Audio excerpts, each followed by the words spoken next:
열린교회 성도 여러분 안녕하세요. 1월 27일 매일 성경 묵상 함께 하겠습니다. 오늘 묵상할 말씀은 창세기 19장 12절에서 22절의 말씀입니다. 함께 읽겠습니다. 그 사람들이 롯에게 이르되 이 외에 내게 속한 자가 또 있느냐? 내 사위나 자녀나 내 성 중에 내게 속한 자들을 다 성 밖으로 이끌어내라. 그들에 대한 부르짖음이 여호와 앞에 크므로 여호와께서 이곳을 멸하시려고 우리를 보내셨나니 우리가 멸하리라. 롯이 나가서 그 딸들과 결혼할 사위들에게 말하여 이르기를 여호와께서 이 성을 멸하실 터이니 너희는 일어나 이곳에서 떠나라 하되 그의 사위들은 농담으로 여겼더라.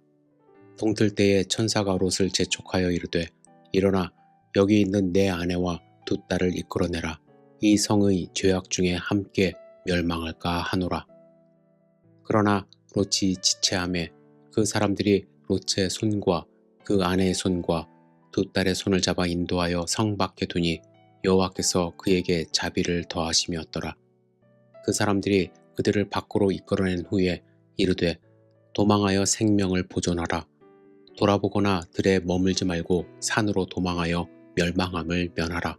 롯이 그들에게 이르되 내 주여 그리 마옵소서. 주의 종이 주께 은혜를 입었고 주께서 큰 인자를 내게 베푸사 내 생명을 구원하시오나 내가 도망하여 산에까지 갈 수 없나이다. 두렵건대 재앙을 만나 죽을까 하나이다. 보소서 저 성읍은 도망하기에 가깝고 작기도 하오니 나를 그곳으로 도망하게 하소서. 이는 작은 성읍이 아니니까 내 생명이 보존되리이다. 그가 그에게 이르되 내가 이 일에도 내 소원을 들었은즉 내가 말하는 그 성읍을 멸하지 아니하리니 그리로 속히 도망하라.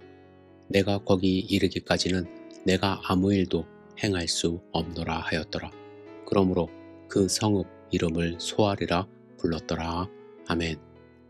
여러분, 사회생활을 잘 하기 위해서는 세 가지 치가 있어야 한다고 말을 합니다. 첫째는 눈치입니다.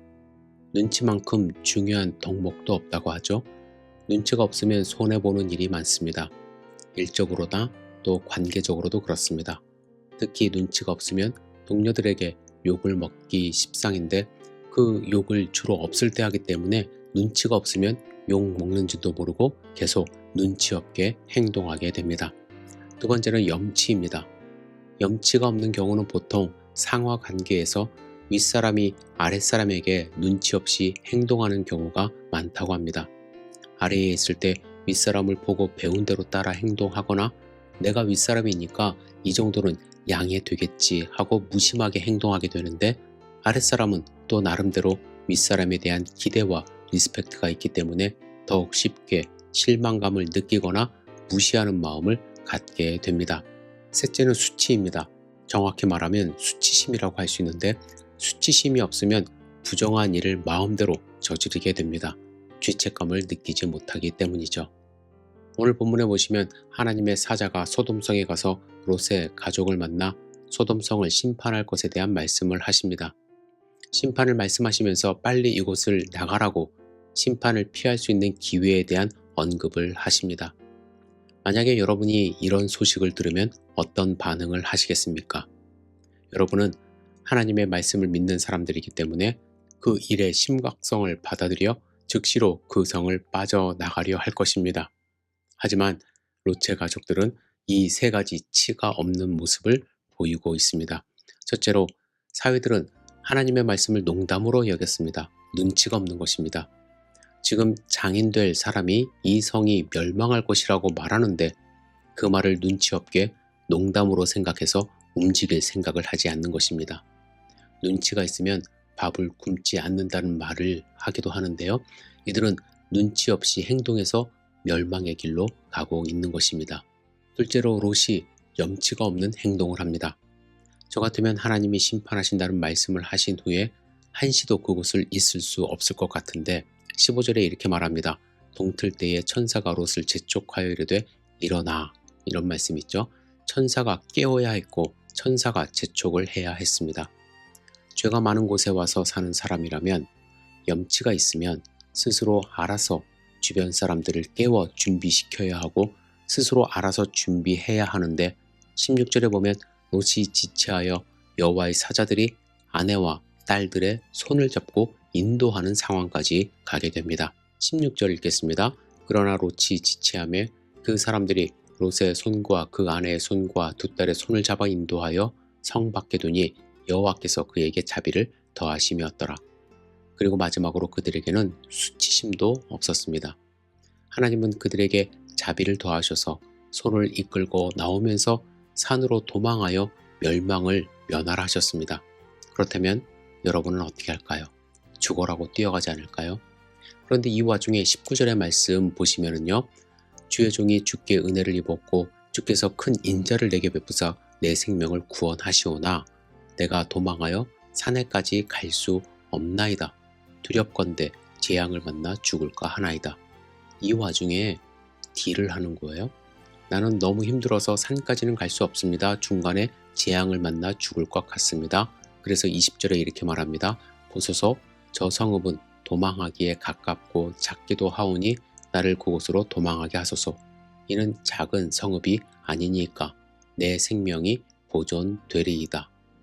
물론 나이가 많고 달리기 힘들어서 산까지 가지 못해 작은 성읍에 가겠다고 말하는 것 이해할 수 있는 부분이 있습니다. 그런데 아쉬운 것은 잠 잘 건 다 자고 이제 끝까지 버티다가 손에 이끌려 나왔으면 어떻게 해서든지 산까지 가보려 했을 텐데 롯은 어떻게 보면 수치심도 없었던 것 같습니다.